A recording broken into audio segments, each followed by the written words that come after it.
You've tuned into Unpause Your Life with Dr. Cali Estes. Your access to success strategies and more to help you move onward and upward with your life. Listen in each week as she interviews others who have really taken their essence to the next level and truly unpaused their life. Now here's your host, Dr. Cali Estes. Hey everyone, welcome to the show. This is Dr. Cali Estes, and I am founder of the Addictions Academy, the Addictions Coach, and Rehab Rescue. Welcome to Unpause Your Life. This is a great podcast where we showcase people who have done something extraordinary with their life. I welcome you, and I hope you enjoy all of our guests. On my way, found a reason to wake up another day. You are listening to Unpause Your Life with Dr. Cali Estes of the Addictions Coach and the Addictions Academy. I am very, very excited for my guest today. You know him. He's an internet sensation. I want you to welcome James Sweasy to my podcast. He is a true street to success story. He currently lives in Louisville, although I'm not quite sure why, with his girlfriend Elena and their 2 children. He is an active member of the recovery community and its surrounding areas. He can be found speaking about his personal story of recovery and providing hope for those in homeless shelters all the way to the Capitol building.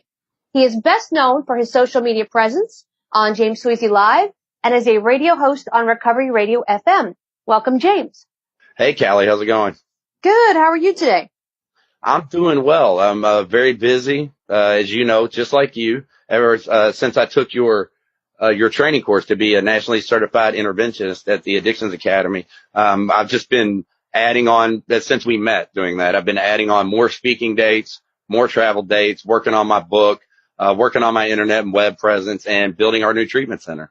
So awesome. You know the drill. You've been busy. You've been more busy than me, it sounds like. Yeah, well, I say showing up is 100% of the battle, because if you don't show up, you lose 100% of the time. So I just keep showing up no matter how tired I get, or, you know, we were discussing earlier, you're having one of those days, kind of an off day. It happens. But look, we showed up anyway, right? That is true. That is true. So tell me how you got here. Because obviously you didn't, wake up and become an internet sensation and write a book and open a treatment center and travel all around. What was your path like to get here? What would you change? What were some of your struggles? And what are you doing with that information now?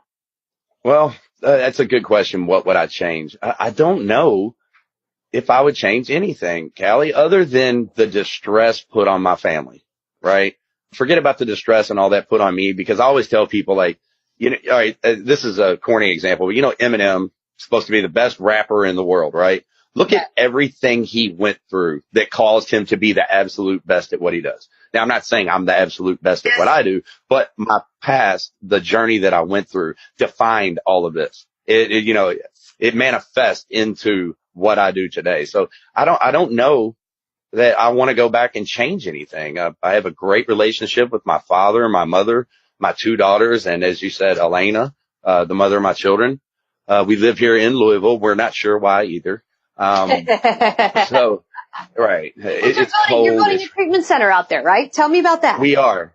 Okay. So we, some friends of mine that are down by you, they called me. I was on the internet. I was putting out videos. I maybe had a couple thousand followers, and some guys reached out for me from my hometown here in Louisville, Kentucky. They reached out, popped up in my inbox and said, "Hey man, we would love to bring you and your wife down to Florida to see our treatment center." And of course, I called Elena immediately. I said, "Hey, I got some whack job in my inbox that's talking about we should come stay on the beach and see their treatment center." And she said, "Well, we've been wanting to pay." She said, "Well, at the time, Callie, we're living in this little 2-bedroom apartment. We had 2 brand new little babies. I'm working in a restaurant. Mm-hmm. I believe she was working in a restaurant at the time. So we didn't have a whole lot of money." It was like, you know what? We'll just take their vacation. We'll get our parents to watch the kids, and we'll just go and take their hotel and hang out on the beach. And who cares what they say, right? So we lined it up. We went down there, and I met Travis and Justin, who are now my business partners, and they took me on a tour of a treatment center that we no longer work with. That's the particular one. One of them was part owner. So we went and looked at it. And what I loved about these guys were, they were very open. They did medical detox, right? They used, certain medically assisted treatment. They used certain medically assisted methods to get people off of dope, off of whatever. And then they went to an abstinence model, right? So they were putting people through a treatment center, but they were promoting 12-step. I'm a heavy 12-step guy. That's what I do. And, they were not prescribing long-term medication to these people, which if someone's being prescribed long-term medication, that's fine. I'm not hating on that. What I'm saying is they were doing it the way that I was taught. Right. And while I was For down detox. there, yeah, for detox, right? Using, the one, Suboxone, methadone, whatever. Right. There's a bunch of different ones. Some detoxes even use hydrocodone to get someone off of methadone, whatever. I'm going to stop you and I'm going to say they were doing it what it was designed for, because this is where I get myself in trouble because I don't like long-term MAT. I agree with you. It was designed for detox, and then let's get on with the rest of your life. Let's not use this Exactly. Okay. And what I don't like, I'm like you, Cali. I don't have any problem with MAT, right? I have a problem with certain providers. I've been told that I would need to be on that stuff for the rest of my life. That's bullshit. See, I call bullshit. January. Yeah, exactly. Well, I call bullshit too because, January 11th of this year, I celebrated 6 years abstinent.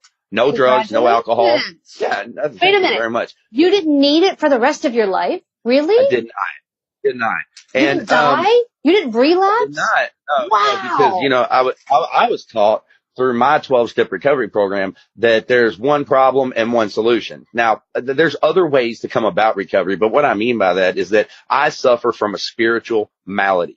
And spirituality we define as humility plus responsibility. I was not humble and I did not take responsibility for anything in my life. And the center that I went through had to teach me to humble myself. I went through a homeless shelter, right? It did not smell good in there. We had chores. We didn't have vehicles, didn't have phones, anything like that. It was very humbling to sit and look at yourself and say, this is what I've become. All of my decision making, all of the net result of everything I know in my life gets me to a homeless shelter with track marks up my arm. So it's a very humbling experience to surrender and live in a place like that. And then they taught me responsibility through a 12-step program where I look at my character defects. I look at my personal shortcomings, all of the things that I do, nobody else. I look at all the things that I do that causes Sweasy to be homeless with track marks. And then I go about using a sponsor and a support group and a fellowship to correct those behaviors. So that's the way I was taught to do it. And then I see these guys, they're down there, they're doing it the same way. And at the time I was the head chef at a very popular Italian restaurant, and they made me an offer while I was down there that was a salary increase for me. And what they had saw me on the internet, doing a few videos, getting a few views here and there. But the way that they found me was, I can't use the person's name right here, but a celebrity of sorts shared one of my videos and they happened to follow said celebrity. They were following that person. And so they saw me on this video and they were like, hold on, this guy's wearing a Louisville hat. I had a Louisville Cardinal hat on. They said, he's from Louisville. That I didn't know it at the time, but they had already had plans to maybe come back to Kentucky at some point and open another center.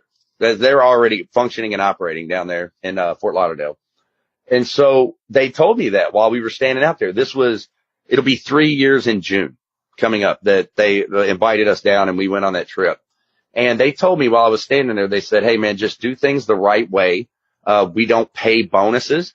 We don't do anything. There's no per client type of thing. You can earn a salary with us. And their specific instructions were you help anybody, help them get into the homeless shelter. If that's what's required, help them get into a Medicaid facility or our facility. And if we're not a fit, send them to somebody else. If you just do that, the rest of the business will take care of itself. And I accepted their offer while I was down there. Like I said, 3 years ago in June, and just, I guess it was February 27th, the first bulldozer showed up and started clearing the ground here in Kentucky.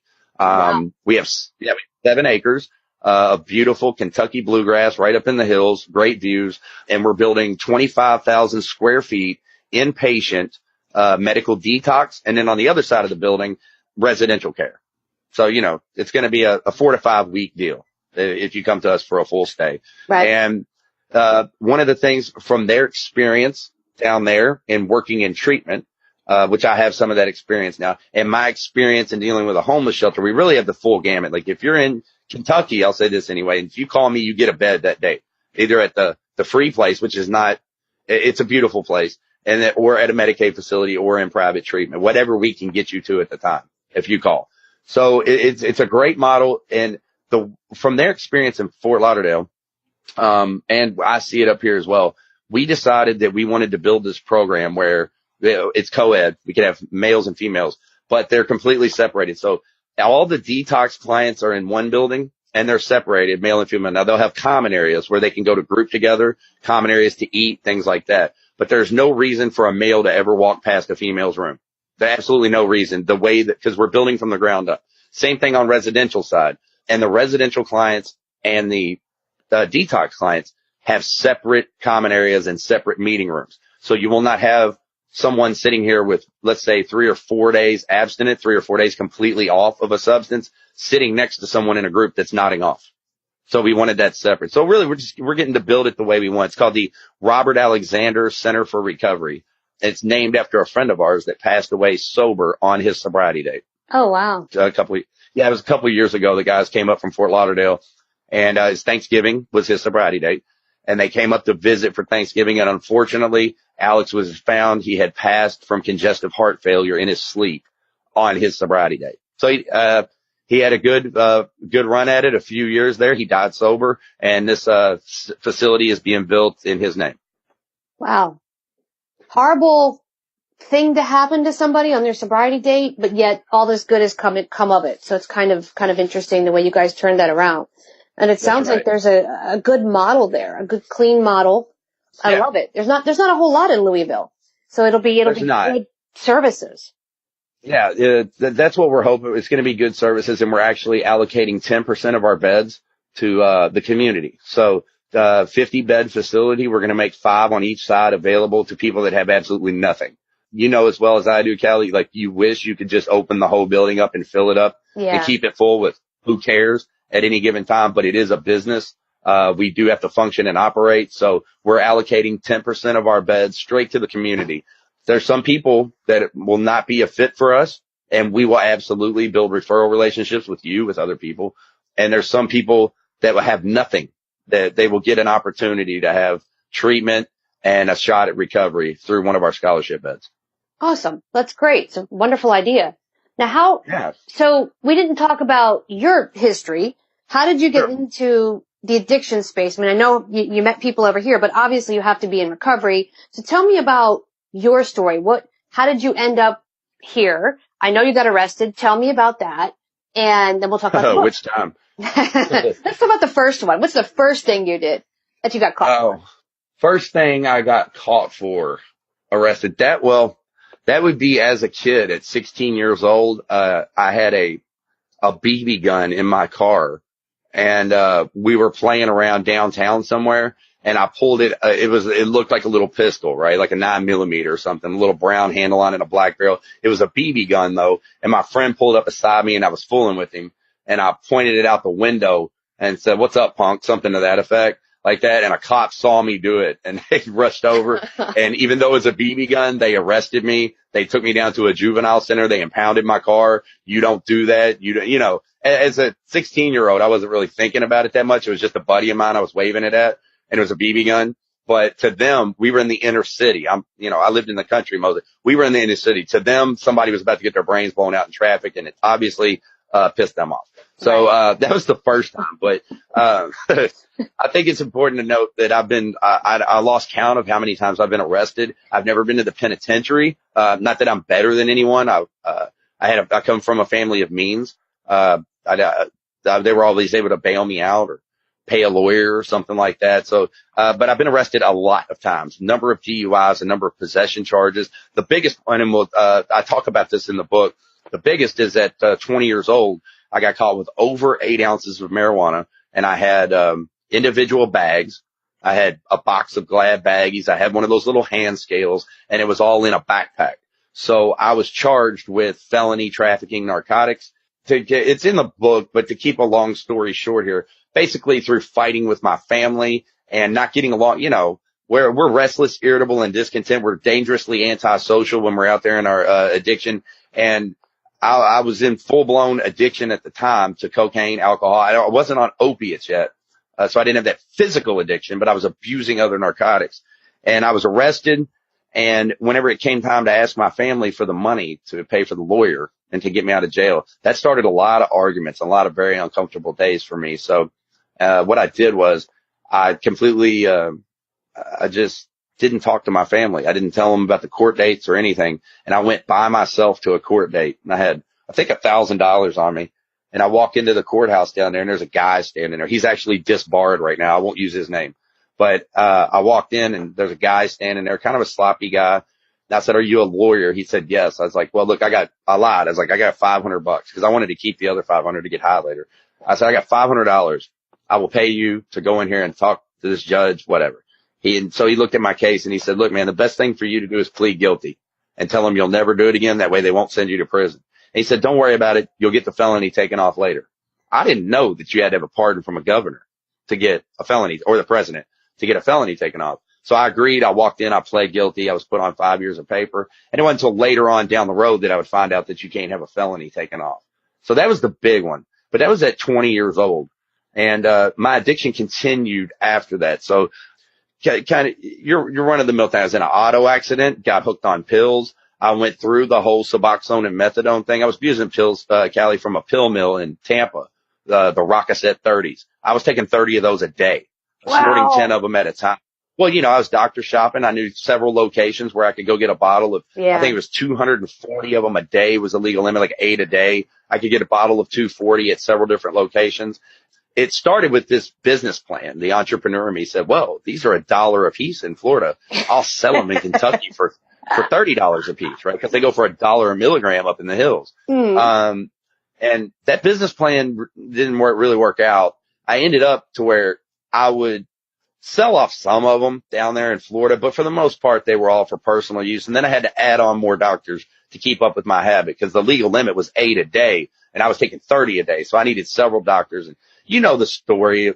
Anybody that's listening to this that's dealt with addiction knows the story of how we crash, how much we use, how we manipulate and twist our families, going to different, and you know this, Cali, as an interventionist, going to set different family members so I can get different answers. Triangulation, right? One of the things you taught me about intervention is we get everybody on the same page where the addict gets the same answer from everyone. The answer is no, here's your trash bag, go to treatment, or take your ass to the homeless shelter, right? So everybody knows that, that part of it. But the thing for me, I was going through this addiction as a felon. And that's why I named my book Felon, A Story of Success. I was going through this addiction and I remember trying to go out. I got jobs, right? But I would get a job at a restaurant or something, try to move up, try to get into management, or I would go apply for something in some larger company. And the answer always came back the same. "Sorry, we can't offer you anything at this time." And I knew it was because of a couple things, the felony, but plus all the other arrests that they could see at the time. DUIs, possession charges, disorderly conduct. So it wasn't just the felony. I'm still a felon right now. I still have it on my record. I'm doing just fine. But I could not, in my mind anyway, succeed in life. And I remember thinking, "Oh, you want a dope dealer and you want a menace to society? I'll give you a dope dealer and a menace to society." And that's what I did. Continued to sell narcotics, lose jobs, find new jobs. I had moments of trying to get out of it all, but I try to go straight and it didn't work out. But what eventually happened, Callie, is after a long run of addiction, a lot of being tired, a lot of consequences, my family did exactly what you teach families to do. Al-Anon, come along. Am I allowed to cuss on here? Almost. Absolutely. Anyway, bastards. No, I love Al-Anon. I'm just kidding. I love you Al-Anons that are out there listening. You all saved my life. See, a lot of people ask me, how did I get into treatment? How did I get into recovery? The answer is Al-Anon, and not because I went to a meeting and asked for help, because Al-Anon took my mother, my father, my aunt, my uncle, and put everybody on the same page. And I got the same answer from everyone, very much like an intervention that you would do. And I remember I'm sitting down in this apartment. Callie, I went out of town. I went out of the country. I'm sorry. And tried Ibogaine. You ever heard of that? Oh, yeah. Okay. So I flew down to San Jose, Costa Rica. I did Ibogaine. My buddy said it's the magical cure for addiction, right? So, I love the cure word. Yeah. It's the magical cure. It was the cure, right? So I go down to San Jose, Costa Rica. I take the cure, and 24 hours later, I was on my feet. I had a backpack on. I was like, man, this is great. kind of high, still off that ibogaine stuff, but I don't feel withdrawal sickness. Mm-hmm. And they would give me smaller doses over the next few days to kind of keep me out of withdrawals. It worked for symptom removal. That's an important thing. Symptom removal. Like I didn't feel sick. I don't encourage anyone to go do that. There's better, cheaper, safer ways right here, where you live. And it is very expensive. The whole trip is like 15 grand, but go down, I take it and I feel better. Day 2 or 3 later, I'm on my feet and I was like, you know what? I'm going to go into town and get a fajita. That's that delusion. I was lying to myself. I was really going to get drunk because I went straight into town and I didn't, I went to a place that had neon signs in the window and people were shooting pool and all that. And it was loud and rowdy in there and I heard music. I was like, yeah, I'll go in here and get something to eat. And I got blasted at the bar off tequila and actually blacked out and woke up in the jungle's not the right word, maybe a little further off into the rainforest. I woke up in a barn and I was like, but I just took the magical cure for addiction. There's more to that story, which is in my book, but I just took the magical cure for addiction. And here I am laying on a dirt floor. I blacked out last night. What happened? And so I flew back here to Kentucky. I did heroin for a little while later, but then the Al-Anon thing came together when my aunt, who's 30 years sober at the time, and got a hold of my mom and they started asking for help. Everybody calls this the pizza story, Cali. I called my mom. You know how we do. I'm asking for rent money. Mm-hmm. I've got every excuse in the book. And I called my mom and I said, hey, I'm starving over here. I haven't eaten in a couple days. I've been out running doing dope. And she said, well, listen, I want you to go to the Healing Place. That's the name of the homeless shelter I went to. Wonderful place, by the way. And I was like, no, I'm not going there. I'm not homeless. I'm living in this apartment. And she's like, you are homeless. My name's on that apartment. I pay the rent. And I was like, I'm not going. I said, and we argued back and forth a little bit. My mom's in tears. I said, I'll tell you what, I'll go to the place tomorrow if you'll just order me a pizza tonight. And I can hear people in the background tell him, no, you're not doing it. And I'm like, who the fuck are y'all? Who you talking to my mother like this? You know what I mean? Who the fuck is that? And who dare you talk to I'm over here robbing my mother. They're trying to protect her, but I was cussing them too. Right. So how dare you all talk to my mother this way? And, I tell him no, he's not doing it. My aunt pulls up out in front of the house with the 30 years sober and my mother in tears gives me an option. You can get in that car and go to that homeless shelter place where they feed you. They give you chores. You have a job. You stay there 9 months. You build your life up and start all over. And here's your thing, or you can take all your shit and put it in a trash bag and go live in the tent city up there. Right. And that was the discussion we had over the phone. And, everybody in tears and all that. I tapped out. It was freezing cold outside. I don't do cold very well. And I was like, I'm not going to live in a tent. Let's just pause there for a second. Yeah. So your rent's being paid, your food's being paid, everything's being taken care of, and you're calling to get a pizza and negotiating with a pizza, right? For $20 pizza, I'll do whatever you want because I'm starving. And then you're being told, go live in the rain, in the tent, in the cold. No pizza, no apartment, get your shit together. Exactly. And you went, That's it. What did you say? Fine. I don't want to say I said fine. It was more of a fuck this, fuck all them. I hope you all die. You know what I'm saying? There was that moment first. The book describes it as huge emotional displacements and rearrangements where the guiding forces of the lives of these men are suddenly cast to one side and a whole new set of conceptions and motives begin to dominate. It's one of my favorite sentences in the literature I read, right? So I had this huge emotional displacement and rearrangement, which would be described as a vital or life-giving spiritual experience, right?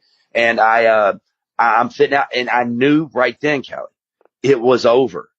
This is done. Like everybody else had been on my ass for a long time, cut me off long ago. My mother was the only one that I was able to string along this far, and it was over. And I had that moment. I dropped my hands. My mom screaming and crying. My aunt standing outside with a smile on her face like, honey, please come with me. They met me where I was at, if you will. They weren't cussing me and calling me names, right? They were offering me, you take this help or you get the hell out of our lives. That was it. And I dropped my hands. And again, I don't like the cold. It was freaking January and, in Kentucky. And I got in the back of my aunt's car and she drove me up to that. I left a 70-inch flat screen and a PlayStation, a laptop, a couch, a bed, dressers.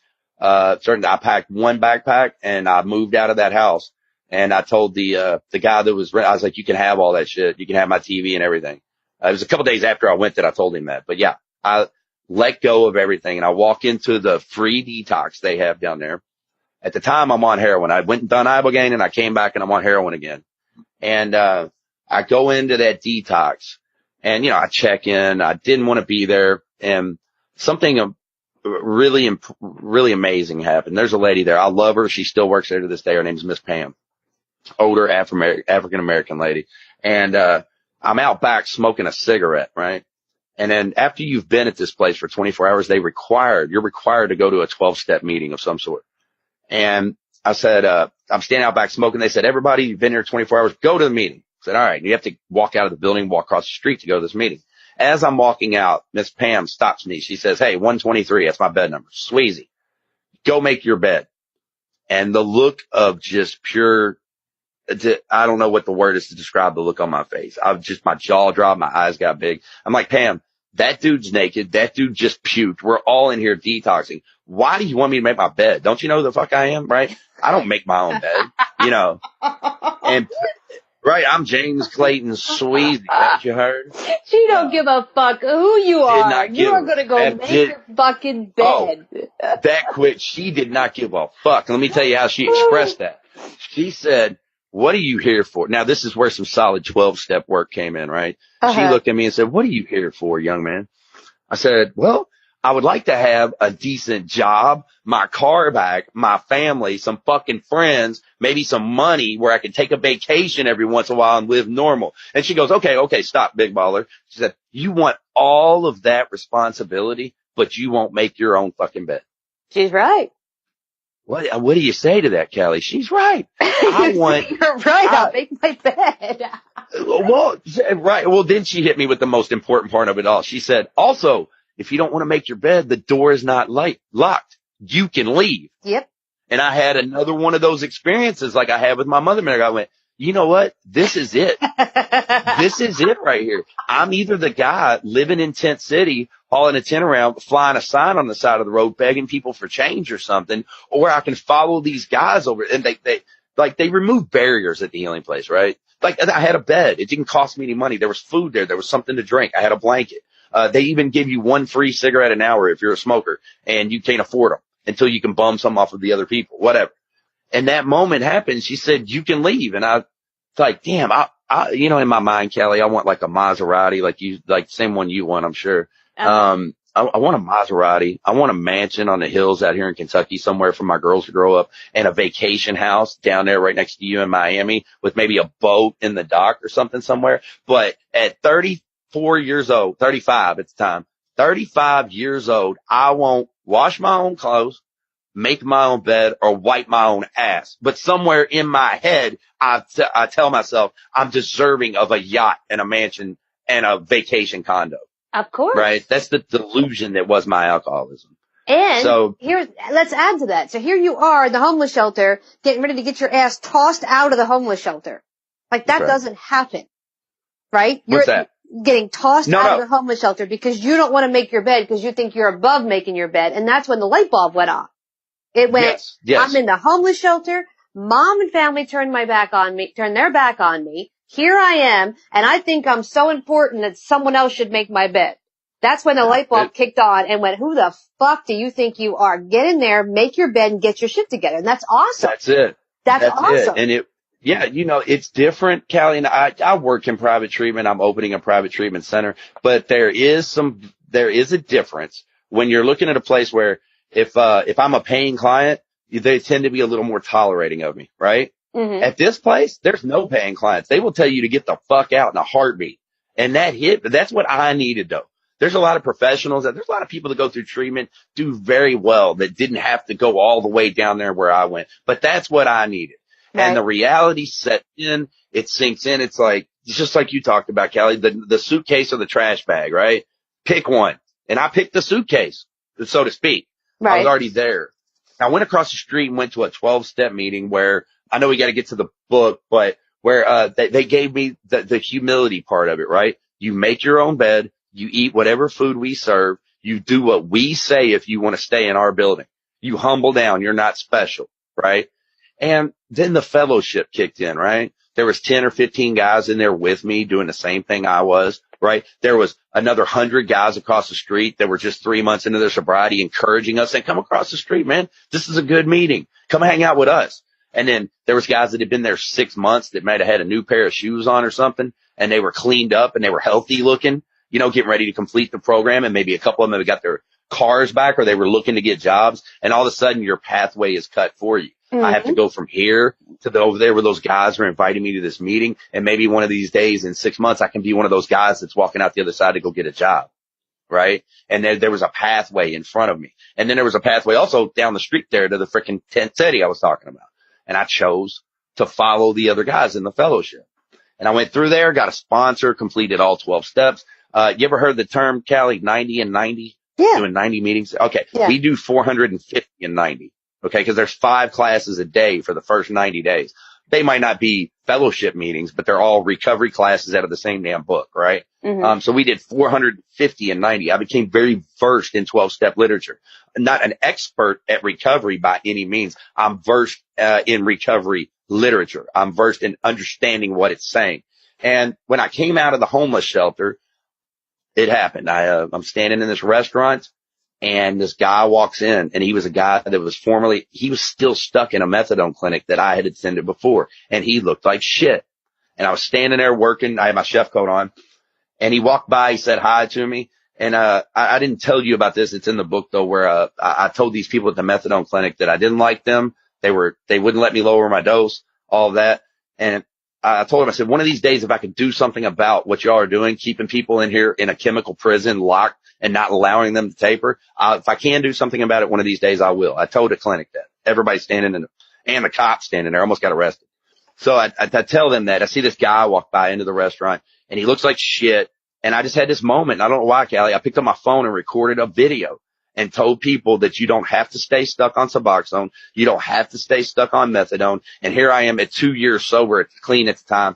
I'm like, and I'm proof of it. Look, I'm standing here working my job. I have my chef coat on. I've made it to head chef at this restaurant with a felony and years of drug and alcohol abuse. I don't use anymore. And look what I'm doing for a living. I was very proud of it, but I posted it hoping maybe one of these people would see it and be, hey, there's another way. Next thing you know, Cali, like a celebrity shared it and my fucking inbox erupted with people from all over the country asking me, how did you do that? You know? So that's how I kind of arrived right here today. That was the start of the social media presence, the writing the book, the building the treatment center. That's awesome. That's a great story. Now, yeah. We're out of time. So tell people the name of the book, when's it coming out, how can they find you, how can they connect with you, and how can they check out the new treatment center? Okay, I'm on Facebook at James Sweasy Live. If you put Live right behind my name, it's James Sweasy,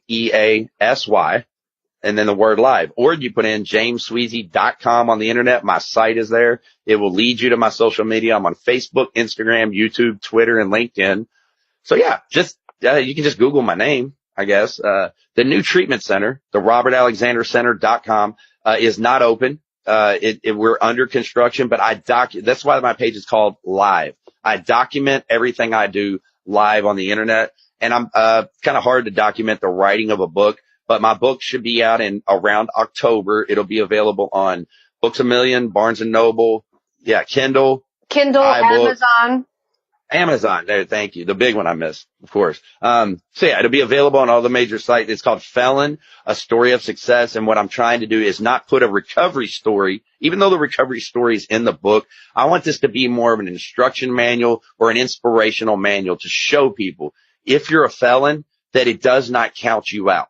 Okay. If you've made mistakes in your past, it does not count you out from living life. We have this voice in our head that tells us that, oh, you can't do this. You can't be, you couldn't own a treatment center, or you couldn't be I travel and speak all over the country. You can't do that because of your past, right? That voice that tells people that inside their head is not actually their own voice. It's someone else's voice that has been programmed into them by the system, and it's bullshit. So the book is hopefully an instruction manual to get you past that block in your mind that makes you think you're not worthy.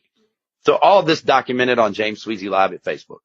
Awesome. We're going to put all those links up for our listeners so they can find you directly without calling me, asking me 50 questions. And It's going to happen. it always does. So we'll direct them over to your site and they can purchase the book, check out the treatment center, and connect with you. Awesome. Yeah, I'm going to send you one. I'm going to get you to, what do they call it? Vouch for me or, I don't know, whatever it's called. I forget the terminology. I don't know. I'm losing my mind. I've been talking for 3 hours, Callie. You're the last stop of the day. Awesome. Well, you've been listening to Unpause Your Life with Dr. Cali Estes, the Addictions Coach, the Addictions Academy, and my guest today, James Sweasy. Have a great day, guys.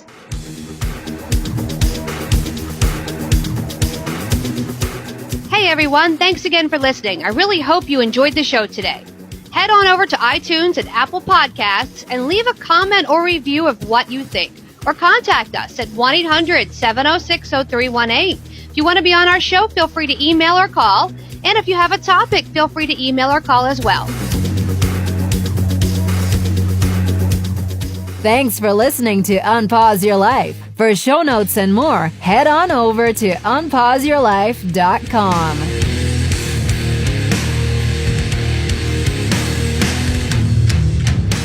Big shout out to recoveryinnovators.com for help producing this show. Thank you, guys.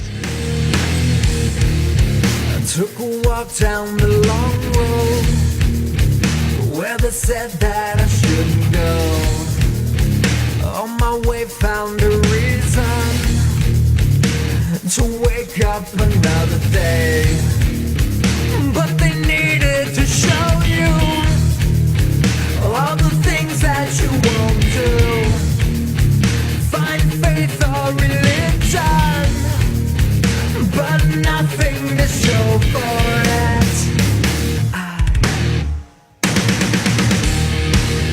No need to escape, in love with my pain. I may be weak, but I'm alive, still alive, and I won't be bound by your mistake. No, I won't be your enemy, trapped at the gate. Bring me to life, put me to death. Just give me something that's just not so hard to believe. To believe. To believe.